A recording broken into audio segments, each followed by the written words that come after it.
Hello there, and welcome to your Newsmax Daily for Monday, March 10th, 2025. It is the 10th Monday of the year and 10 days away from the arrival of spring. I should say the much anticipated arrival of spring, certainly depending upon which part of the country you live in.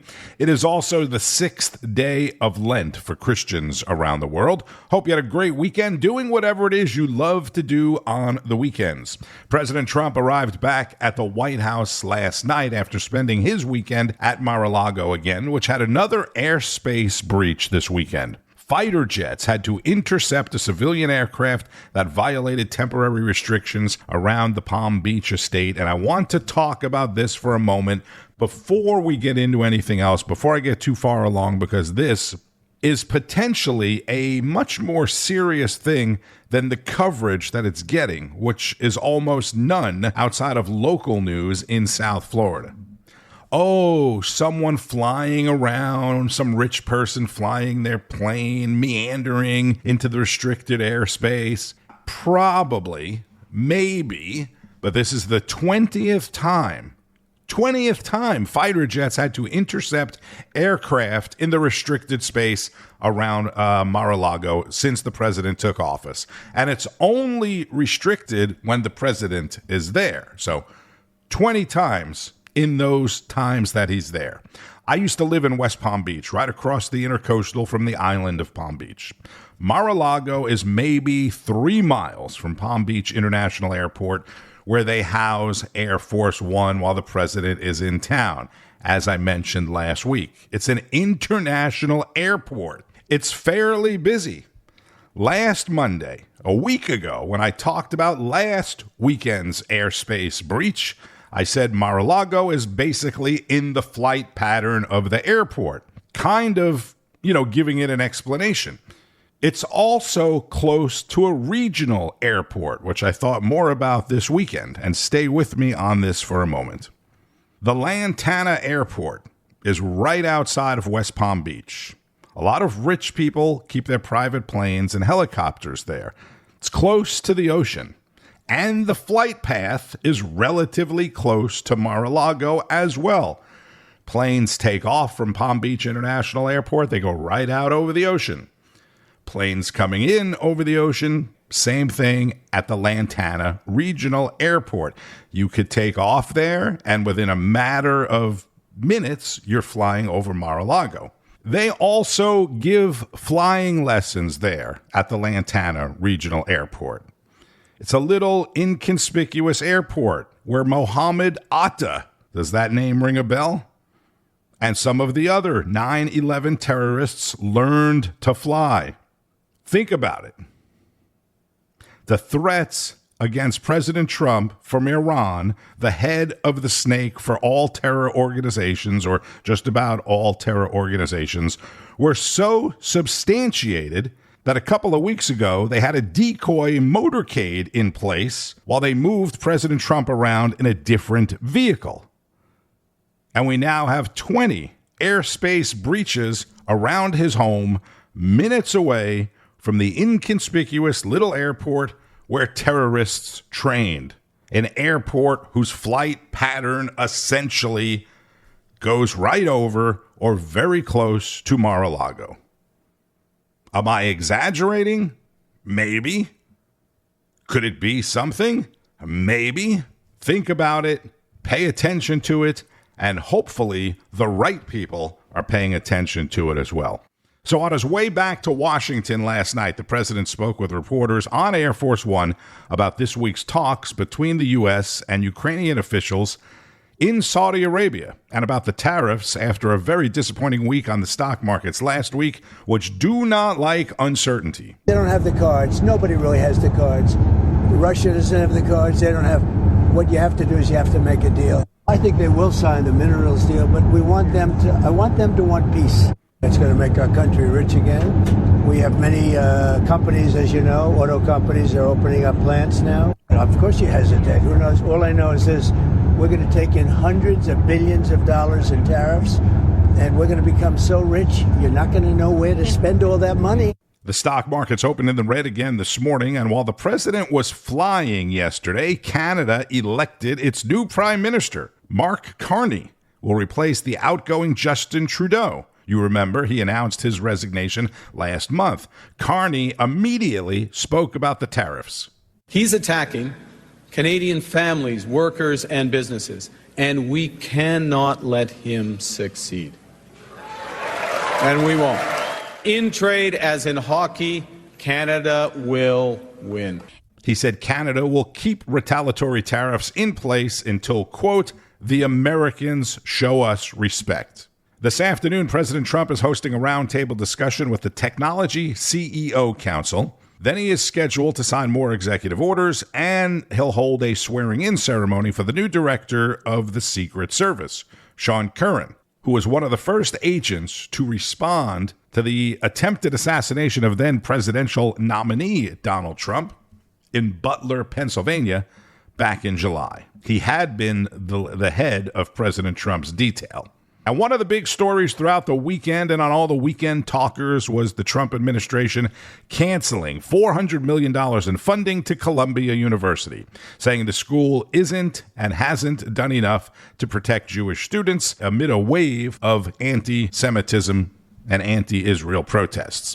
On top of that, the federal immigration police arrested a Palestinian graduate student who had led the protests against Israel at Columbia. He was there on a green card, but they said they're revoking his green card and sending him home. Columbia University is in New York City. This is New York Congresswoman Nicole Malliotakis on Newsmax over the weekend with Rita Cosby. Congresswoman Nicole Malliotakis. Congresswoman, this is a big step. President Trump said he was going to do it, and now he has done it. What is your reaction? Because $400 million is a lot of money to be withheld, but it sure sends a very powerful message.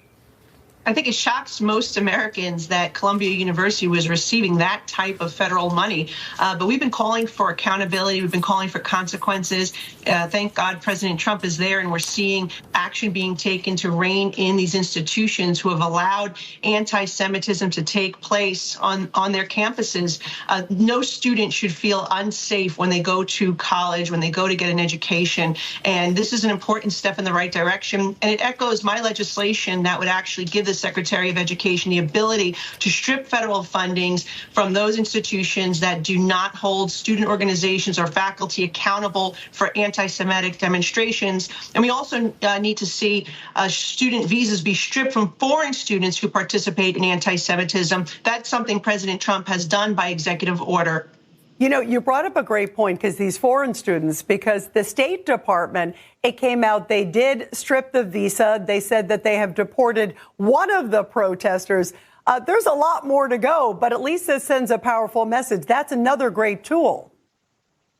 Absolutely. We need to use every tool in the toolbox to hold these institutions accountable. Here in New York City in particular, they've allowed these protests to take place, and they took zero action, which is why we called for the resignation of the head of Columbia University, which she eventually did resign. Speaker Johnson, myself, and my colleagues went to visit and stand with the Jewish students at Columbia University to show support when no other city official or state official from New York would. And I think that was an important step in getting to where we are today. You know, one of the other things, though, I was looking at the endowment there at Columbia University. This is amazing. It's $14.8 billion is the endowment. B with a billion with a B. We are taking away now, the federal government saying they're going to take away $400 million. It sounds like a lot of money, but if you have a $14.8 billion endowment, what else do you think should be done? Well, I mean, and that's why it begs the question, why were they receiving so much in taxpayer money? Look, I think our committee, Ways and Means Committee, we're looking at an endowment tax for these institutions, and we'll see in the next couple of weeks how that plays out. Yeah, for sure. Also, what do you think is the message, too, now to college campuses everywhere? We're seeing it also as you look at what's happened in Barnard University. And there's this battle of, OK, it's free speech. But when does it clearly cross the line? I mean, like at Barnard University, they were hanging a puppet of the president of the university.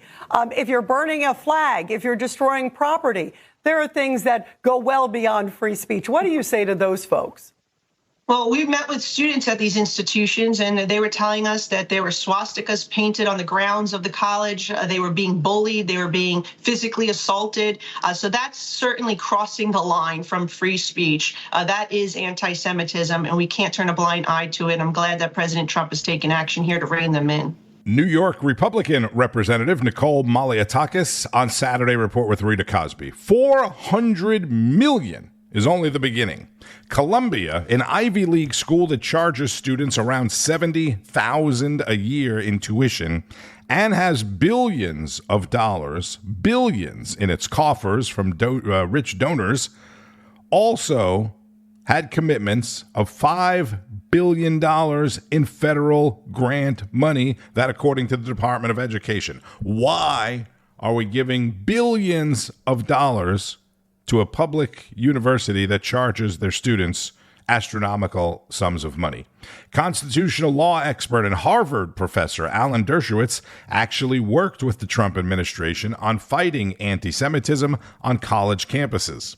All right, let's bring in Harvard Law School Professor Emeritus Alan Dershowitz. Professor Dershowitz, I know you've got a lot to say on this subject right here. $400 million in federal funding cut from Columbia University. They get about $5 billion from the federal government and all these other Ivy League schools. They're also getting billions of our taxpayer dollars. Long overdue, Professor. What do you think, sir? Well, I helped to bring this about 5 or 6 years ago. I worked with the Trump administration in expanding Title VI to include this kind of material. I was at the White House with President Trump when we jointly announced this venture. And then just the other day, I wrote a piece for Gatestone in which I argued that the funding ought to be cut off from particularly Barnard University. So I'm very proud of the role that I've played, along, of course, with the Zionist organizations and other groups. This is just the beginning, because these students are our future leaders. Mm-hmm. And unless something is done about their virulent anti-Semitism, and it's not just anti-Semitism, it's anti-Americanism. These folks, in their banners, they're calling for war, not only against Israel, but against the United States. But, for example, Barnard is not a real school. It's just a collection of programs that are radical. Here, for example, is the website of one of those groups. And this is the university itself on its website saying, smash the white supremacist heteropatriarchy. And that's what they're teaching these students. They're not teaching these students how to think critically. They're teaching them what to think automatically. And so this is the beginning. But until all funding is cut off for all of these fake university programs, we're going to see a continuation of this anti-Americanism. I want to congratulate the Trump administration for a very, very good and important beginning. And I will help them continue to do this in whatever way they want me to help them continue to do this.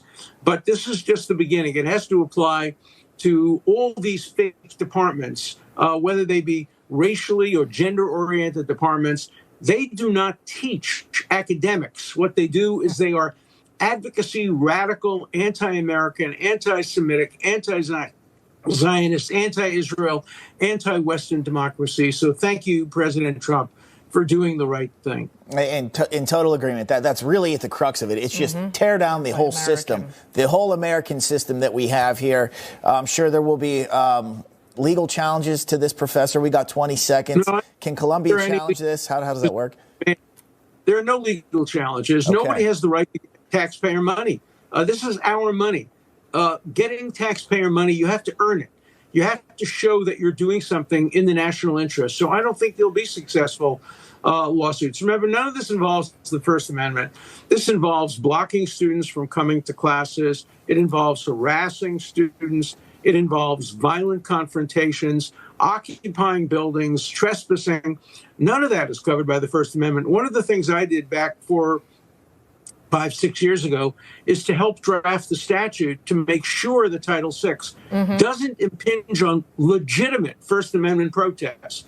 Not legitimate First Amendment protests. Professor Alan Dershowitz on Newsmax with Lydia Serrani. There will be no legal challenges. Nobody has the right to taxpayer money.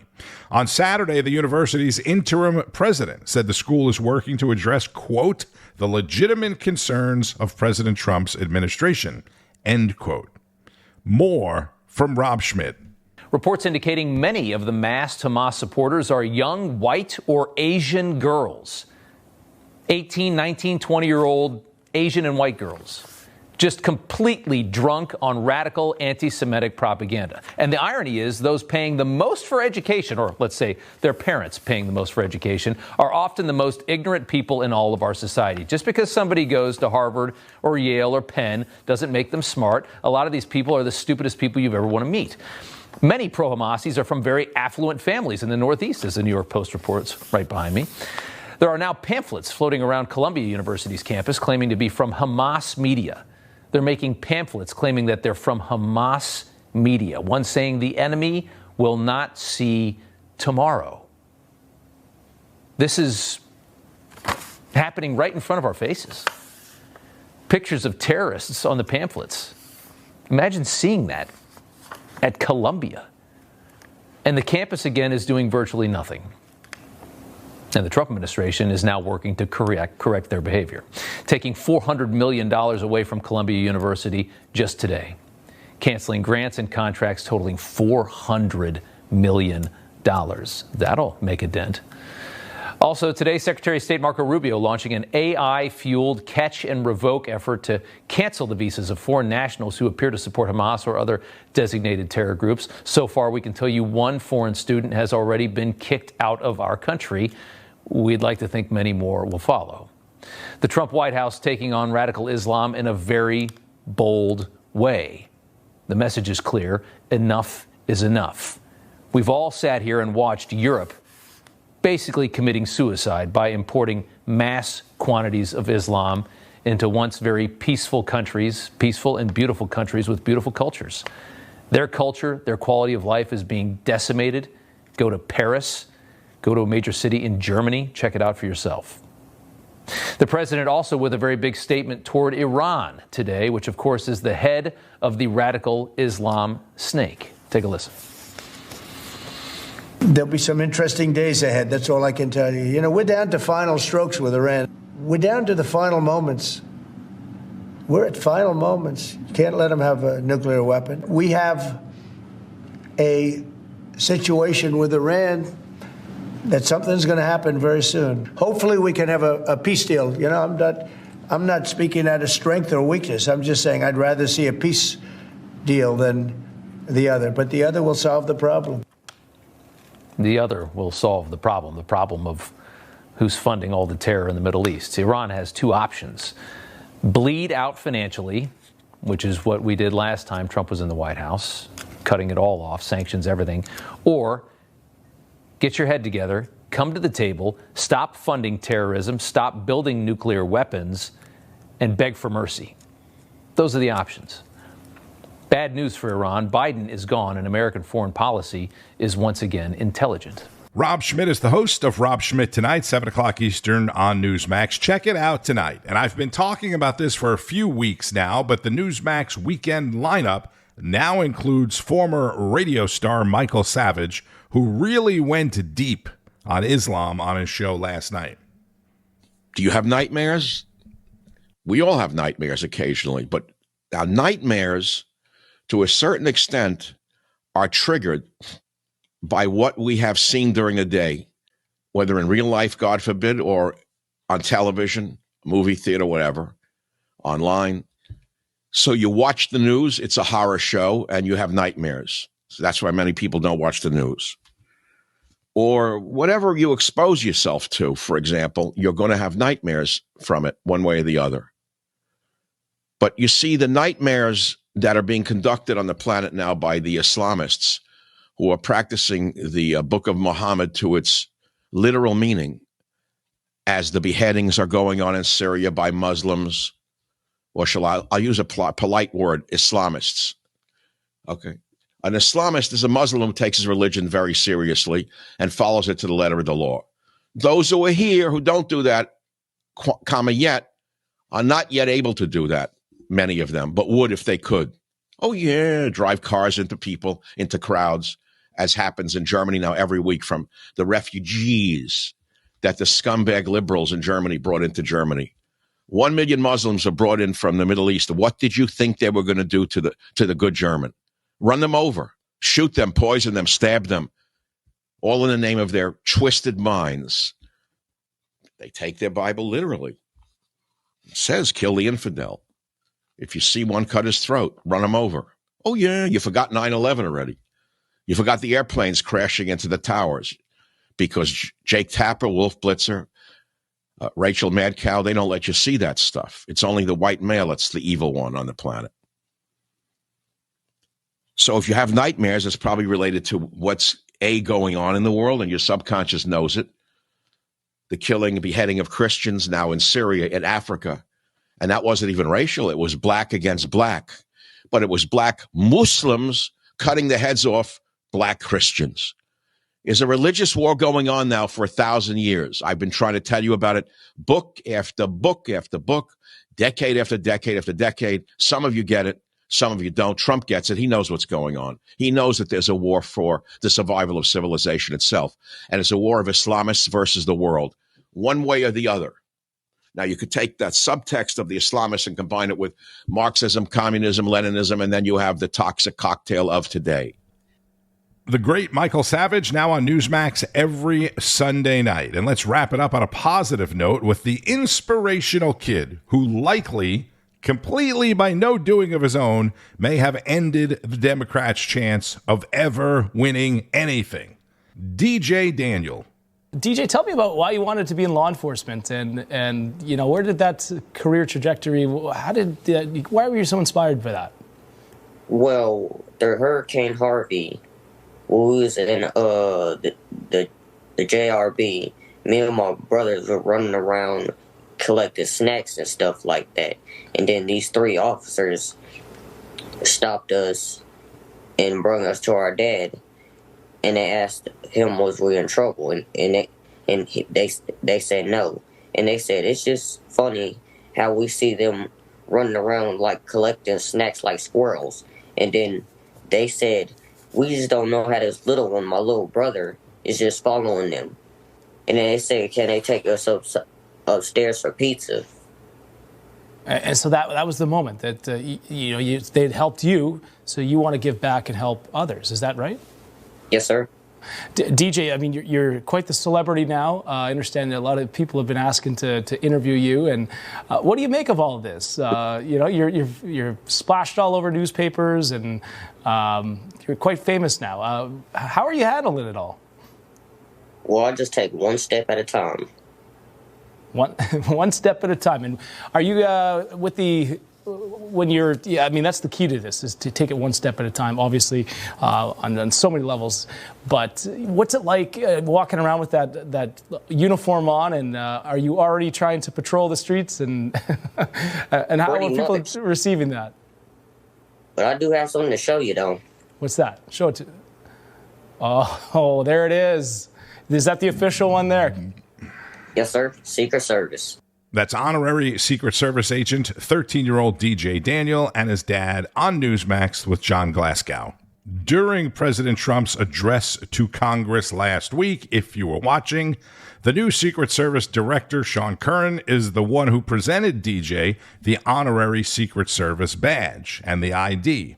That touching moment when DJ hugged him and wouldn't let go as Democrats sat on their hands was the defining moments out of all the unacceptable moments. Sean Curran will be formally sworn in at the White House this afternoon, as I mentioned earlier, after the president signs more executive orders, which means he will also be answering a lot more questions at the White House today. And one of those questions may be about this. 3 tribal nations and 5 Native American students have now filed a lawsuit against the Trump administration after more than a quarter of the staff at the nation's only 2 federally funded colleges for Native Americans were cut last month. More than 25% of the staff cut last month. One school is in New Mexico, the other in Kansas. The lawsuit says the administration has failed in its legal obligation to the tribes, and that security and maintenance cuts have made the campuses unsafe. Be sure to keep up with all of the news and breaking developments today. Again, with the executive order signing, there will most likely be an impromptu news conference, and Newsmax will be covering it. Start your day every day with Wake Up America on Newsmax, followed by National Report, Newsline with Bianca De La Garza, Chris Salcedo, Carl Higbee, Greta, Rob Schmitt Tonight, Finnerty, Greg Kelly Reports, and so much more with expert analysis. I'm Tony Marino. Have a fantastic Monday, and keep on fighting the good fight. News breaks every minute, every day. You need the app, the Newsmax app. Find it free on your smartphone store. Then watch us anytime, anywhere. Information. Truth. Is freedom. Is Newsmax. It's real news for real people.